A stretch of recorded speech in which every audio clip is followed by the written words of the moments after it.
محترم میں ہوں عرفان محمود برق، جس نے فتنہ قادیانیت پر لا تعداد لعنتیں بیچ کر سچے دین اسلام کو قبول کر لیا۔ اس ٹائم میں ناظرین نارتھ لاہور کے علاقہ پاک نگر کے اندر موجود ہوں۔ یہ ہمارے محترم جناب محمد آصف ظہیر صاحب ہیں، ان کے گھر میں موجود ہوں۔ بھائی عامر صاحب بیٹھے ہیں ماشاءاللہ، اس علاقے کے پڑھے لکھے نوجوان ہیں۔ تو یہ میرے ساتھ محترم جناب بیٹھے ہیں مدثر احمد صاحب، ان کے والد صاحب کا نام ہے محمود احمد صاحب۔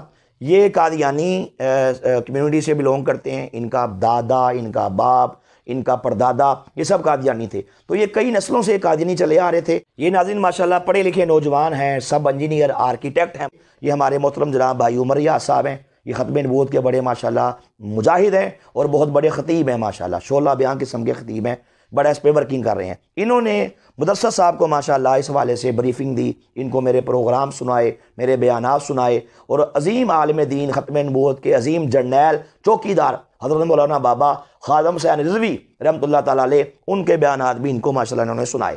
ان کے دل کی زمین نرم ہوئی، زمین زرخیز ہوئی۔ انہوں نے کہا جی آپ مجھے مزید اس پہ قائل کریں، موٹیویٹ کریں۔ تو آج بھائی عمر صاحب نے ماشاءاللہ یہ بڑی زبردست محفل کا اہتمام کیا۔ میں اپنے بیٹوں کے ساتھ یہاں پہ آیا، یہ محمد ضیاء الاسلام صاحب ماشاءاللہ بیٹھے ہیں میرے ساتھ۔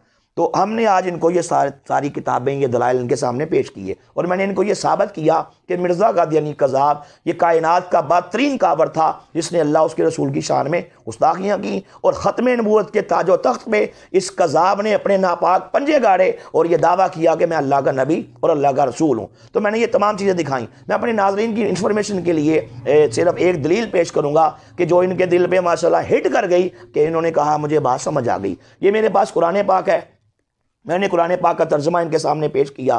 میرے پاس یہ سورہ آل عمران کھلی ہے اس ٹائم۔ اس کے اندر اللہ رب العزت نے عیسیٰ علیہ السلام کے بارے میں یہ بتایا کہ عیسیٰ علیہ السلام بن باپ کے پیدا ہوئے۔ میں نے اس میں سے قرآن پاک کی آیات پڑھ کے سنائی۔ سورہ آل عمران کی آیات نمبر ہے 45 سے لے کے 48 تک۔ میں نے بتایا کہ اس کے برعکس مرزا قادیانی کذاب نے قرآن پاک کا ان آیات مقدسہ کا انکار کرتے ہوئے، یہ میرے پاس کتاب ہے روحانی خزائن جلد نمبر 3، لکھنے والا مرزا قادیانی کذاب ہے۔ اس کتاب کا پیج نمبر ہے 254۔ میں نے اس میں ان کو دکھایا، اس میں اس نے کہا کہ عیسیٰ علیہ السلام اپنے باپ یوسف نجار کے ساتھ مل کر 22 برس کی مدت تک نجاری کا، کارپینٹر کا، بڑھائی کا کام کرتے رہے۔ اس نے کہا کہ اللہ تو نے معاذ اللہ جھوٹ بولا، تو نے غلط بات کہی کہ جو یہ کہا کہ عیسیٰ علیہ السلام بغیر باپ کے پیدا ہوئے۔ عیسیٰ علیہ السلام کا باپ تھا، اس کا نام یوسف تھا۔ یہ دوسرا والا میرے پاس یہ کتاب روحانی خزائن جلد نمبر 19 صفحہ نمبر 18، اس میں بھی اس نے لکھا کہ عیسیٰ علیہ السلام کا باپ تھا جس کا نام یوسف تھا، اور کہا کہ عیسیٰ علیہ السلام کے 4 بھائی اور 2 بہنیں تھیں، اور یہ سب عیسیٰ علیہ السلام کے سگے بھائی، حقیقی بھائی اور حقیقی بہنیں تھیں۔ لوگوں نے کہا کہ بدبخت آدمی، تو خود کو نبی کہتا ہے، امام مہدی کہتا ہے، مسیح موعود کہتا ہے، تو قرآن پاک کا انکار کرتا ہے، تو جھوٹا ہے۔ اس نے کہا اچھا چلو مان لیا، ایک لمحے کے لیے مان لیں کہ عیسیٰ علیہ السلام بغیر باپ کے پیدا ہوئے۔ تو اس نے کہا کہ یہ کون سا بڑا کمال ہے، نعوذ باللہ۔ ناظرین اللہ تعالیٰ نے قرآن پاک کے اندر عیسیٰ علیہ السلام کے بغیر باپ ہونے کی گواہی دی، اور یہ معجزہ ہے عیسیٰ علیہ السلام کا۔ اس نے کہا چلو اگر مان لیا کہ بغیر باپ کے پیدا ہوئے، جلد نمبر 20 ہے روحانی خزائن کی، اس کا صفحہ نمبر ہے 356۔ اس میں کہتا ہے کہ نعوذ باللہ معاذ اللہ، کہتا ہے جس طرح برسات کے دنوں میں ہزارہا کیڑے مکوڑے خود بخود پیدا ہو جاتے ہیں، کہتا ہے ایسے ہی آدم علیہ السلام بغیر باپ اور بغیر ماں کے پیدا ہوئے۔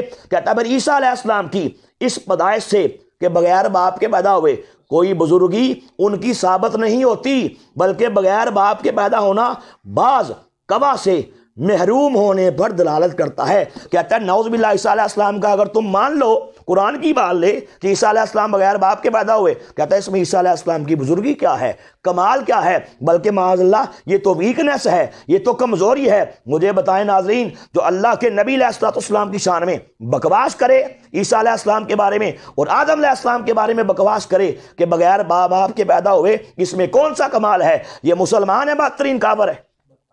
انہوں نے کہا جی مجھے بات سمجھ آ گئی ہے، میں مرزائیت پہ لعنتیں بیچتا ہوں، یہ مرزا قادیانی جھوٹا تھا، مجھے مسلمان کریں۔ تو مدثر بھائی میں جیسے آپ کو کلمہ پڑھاتا ہوں، آپ نے ماشاءاللہ ویسے ہی کلمے کے الفاظ ادا فرمانے۔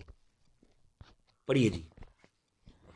لا الہ لا الہ الا اللہ الا اللہ محمد رسول اللہ محمد رسول اللہ اشہد ان لا الہ اشہد ان لا الہ الا اللہ وحدہ وحدہ لا شریک لہ لا شریک لہ واشہد ان واشہد ان محمدن محمد عبدہ عبدہ ورسولہ ورسولہ میں اپنا نام لینے مدثر احمد اس بات کا پکے اور سچے دل سے اعلان اور اقرار کرتا ہوں کہ میں تمام اسلامی عقائد پر ایمان لاتے ہوئے اور حضور نبی پاک صلی اللہ علیہ وآلہ وسلم کو خاتم النبیین یعنی آخری نبی مانتے ہوئے اور مرزا قادیانی کذاب کو جھوٹا کافر دجال مانتے ہوئے اور اس پہ لانتے بیچتے ہوئے سچے دین اسلام کو قبول کرتا ہوں آج کے بعد مجھے مسلمان کہا جائے میرا مرزا قادیانی کافر دجال اور اس کے تمام ماننے والوں سے کسی قسم کا کوئی تعلق نہیں